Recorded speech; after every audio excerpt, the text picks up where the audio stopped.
Alright, so finally you also want to get into virtual reality. Probably because you want to play Beat Saber or you want to watch movies in virtual reality. But you don't know in early 2019 which one of all these VR headsets is the right one for you. In this video, within around 10 minutes, I'm going to give you my recommendation based on your budget and based on which devices you already have at home, which VR headset is the right one for you.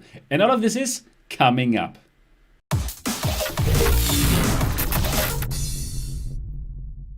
Hi and welcome to MRTV. My name is Sebastian Ang. If this is your first time here, and if you're just as excited about VR and AR as me, then subscribe now and click on the bell button so don't miss anything.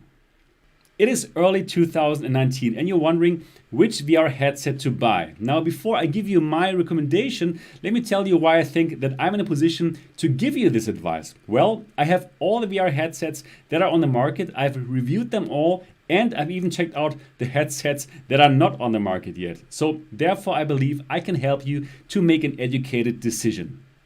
We're going to look at different scenarios about the devices that you have at home and about the budget, the money that you want to spend. So for the first scenario, you don't have a gaming PC and you don't have a PlayStation 4. Now the first budget is $250. You don't want to spend more than $250, but you want to get into VR. Now, in this case, you should go for the Oculus Go. The Oculus Go is an amazing standalone headset, so you don't need a gaming PC, you don't need a PlayStation 4, and you don't need to put a mobile phone into it. This is all you need. And what can you do with it? Well, you can play simple VR games and you can watch all kinds of movies. 3D movies, normal movies on a big screen. This is a really cool device, but you will not be able to play the more demanding games, like for example Beat Saber, because, well, you only have one controller and you only have 3 degrees of freedom, so you can look around, but you cannot move within VR. Still, this is a very solid choice for people with a budget of $250. In the case that you want to spend up to $500, I would recommend you to get probably a used PlayStation 4 and a PSVR. The PSVR is an amazing headset. You will be able to play Beat Saber and all these games. It's much more advanced than the Oculus Go and it's going to be lots of fun for you. So why that is the case, please have a look at a whole video that I made about this topic here. If you are more of a casual gamer though, and if you would prefer a wireless setup, then it might be worth for you to wait until probably May to get the Oculus Quest. The Oculus Quest will be a standalone headset where you again don't need a PlayStation 4 or a computer or actually anything, but you will still be able to enjoy a fantastic VR experience. But I must let you know that probably not all the epic games, like for example Skyrim, will be running on the Oculus Quest because it's a mobile processor and it's not going to be as powerful as what the PSVR has to run it. In the third case, money is of no concern to you and you simply want to have the latest and greatest, the VR system that will give you the best immersion. In this case, I would recommend you to get a gaming PC with an RTX 2080 Ti graphics cards and the Pimax 5K Plus. The Pimax 5K Plus gives you the best visuals right now and the best field of view, and this should be your choice. In the second big scenario, actually you do have a PlayStation 4 or a PlayStation 4 Pro at home, but you also don't have a gaming PC. Now for this scenario, all my recommendations stay the same, but for the budget of $250, I would not recommend the Oculus Go, but instead, of course, you should go for the PlayStation VR. So now let's get to the third scenario. You do have a gaming PC at home and you would like to get a headset for it. So let's first talk about the $250 budget.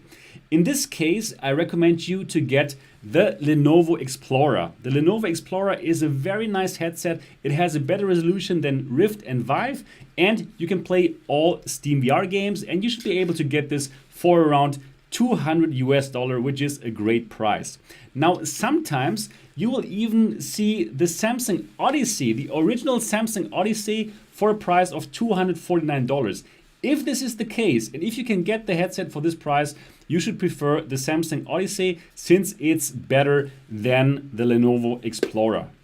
Now, if you want to spend up to $500 for your PC VR headset, it does get a bit more complicated because it really depends on what is important for you. Now, if for you the best image quality is the most important, then I recommend the Samsung Odyssey Plus to you. This has the best visual quality at the moment. It's much better than the Vive Pro and all the other VR headsets that are on the market right now, thanks to their anti-SDE technology. So definitely an amazing buy, and you can get it for $499, but sometimes you get great discounts, and at the moment even you can get this for $299, which is an absolute steal. But if image quality is not the most important factor for you, but instead the perfect controller tracking is, in that case I would recommend the original HTC Vive to you. Controller tracking is perfect. It's using the Valve Lighthouse system, and that's also an advantage because the HTC Vive, as opposed to, for example, the Samsung Odyssey or also the Oculus Rift, has a clear upgrade path. So if the visuals here are not good enough for you anymore, you can upgrade this to the Vive Pro or even to one of the Pimax headsets. In the very last case, money is of no concern to you and you already have a gaming PC. Well, upgrade that gaming PC so that you have an RTX 2080 Ti and also go for the latest and greatest in the VR market right now, and that would be the Pimax 5K Plus because it has the best visuals and the widest FOV. And that's it for this video. If you have any questions, please do leave them in the comment section. I'll be glad to answer them. Also, if you don't agree with me and if you say, hey, why didn't you put the Oculus Rift anywhere there? Please do leave your comments in the comment section and we can start a discussion there. I really hope that you enjoyed this video. If yes, give it a thumbs up. And of course, if you have not yet subscribed to MRTV yet, do so now. And I'm looking forward to see you in the next episode.